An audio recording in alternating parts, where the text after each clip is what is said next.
การแสดงคอนเสิร์ตการกุศลกลางแจ้งของวงดนตรียูนาสตูดิโอเพื่อหาเงินไปช่วยสร้างโรงเรียนให้นักเรียนเขตห่างไกลต้องถูกสั่งปิดลงแบบกระทันหันงานคอนเสิร์ตได้จัดขึ้นอยู่เมืองไกรสอนแขวงสะวรรณเขตในวันอาทิตย์ที่ผ่านมาได้ถูกเจ้าหน้าที่ตำรวจสั่งหยุดย้อนว่าผู้เป็นลูกฮักของสาวนางหรือเจนางซึ่งเป็นหนึ่งในทีมงานของยูนาสตูดิโอนุ่งเสื้อที่มีข้อความว่า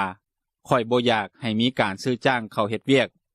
ในเบื้องต้นเจ้าหน้าที่ตำรวจประมาณ5 คนจะนำเอาตัวลูกฮักของเจนางไปห้องการตำรวจแต่เจนางบ่ยอมให้ไปจึงมีการปะทะคำเว้ากันเกิดขึ้นอิงตามหลักฐานจากวิดีโอที่เผยแพร่อยู่ใน Facebook ต่อมาหลังจากเกิดเหตุการณ์ดังกล่าวเจนางจึงออกมาตั้งคำถามว่าเจ้าหน้าที่ที่ว่าการนุ่งเสื้อที่มีข้อความแบบนี้มันผิดอยู่บ่อนใด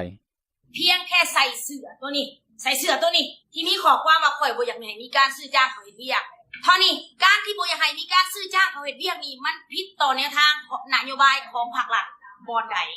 ข่อยก็อยากฮู้และข่อยก็อยากถามคือการหน่วยงานที่เกี่ยวข้องเนาะก็มาชี้แจงให้ข่อยฮู้ก็ดีได้นอกจากนี้ทานเธอยูนาผู้ที่เป็นเจ้าของงานคอนเสิร์ตก็ออกมาแสดงความเสียใจกับสิ่งที่เกิดขึ้น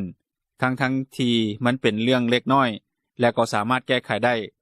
ดังทานได้กล่าวผ่าน Facebook ส่วนตัวตอนหนึ่งว่าถ้าเฮายังมีน้ำเจอต่อกันเล็งเห็นคุณค่าของสิ่งที่เฮากำลังเฮ็ดนี่นะ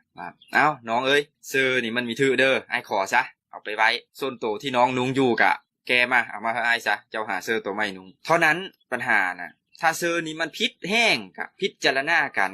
งานเนี่ยมันต้องเดินไปแบบนี้นะงานนี้มันต้องเดินไปแล้วต้องมาสั่งหยุดงานย้อนเลิงปัญหาซ้ำนี้เชิงอย่างใดก็ตามเจ้าหน้าที่เกี่ยวข้องแขวงสะวรรณเขตก็ให้เหตุผลว่าสาเหตุที่สั่งหยุดย้อนว่ายังบ่ทันมีการอนุญาตอย่างเป็นลายลักษณ์อักษรดังทานพันเอกคำพลหัวหน้ากองบัญชาการปกส.แขวงสะวรรณเขตได้กล่าวต่อวิทยุเอเชียเสรีว่ามีแต่ว่าทางปกส.เมืองหันได้สั่งโจะเพราะว่าการเสพคอนเสิร์ตการครบงานแม่นบ่ได้รับอนุญาตถึงว่าผู้จัดจะขออนุญาตแล้วก็ตามแต่ทางเมืองยังบ่ทันได้อนุญาตและบ่ทันได้เซ็นเป็นลายลักษณ์อักษรเกี่ยวกับเรื่องนี้ท่านเธอยูนาได้กล่าวชี้แจงว่าผู้ประสานงานที่ชื่อครูเอเพิ่นก็ช่วยประสานงานทางด้านสถานที่ให้และก็ได้รับอนุญาตเพราะว่าการอนุญาตในที่นั้นก็คืออนุญาตจากผู้รับผิดชอบเรื่องสถานที่ตลาดนั้นและเพิ่นอยากให้เฮ็ดเรื่องเอกสารซึ่งเวลาที่ครูเอไปห้องการในมื้อนั้นนะมัน 4 โมงแลงของวันศุกร์แล้วและเอกสารมันก็บ่ทันแล้ว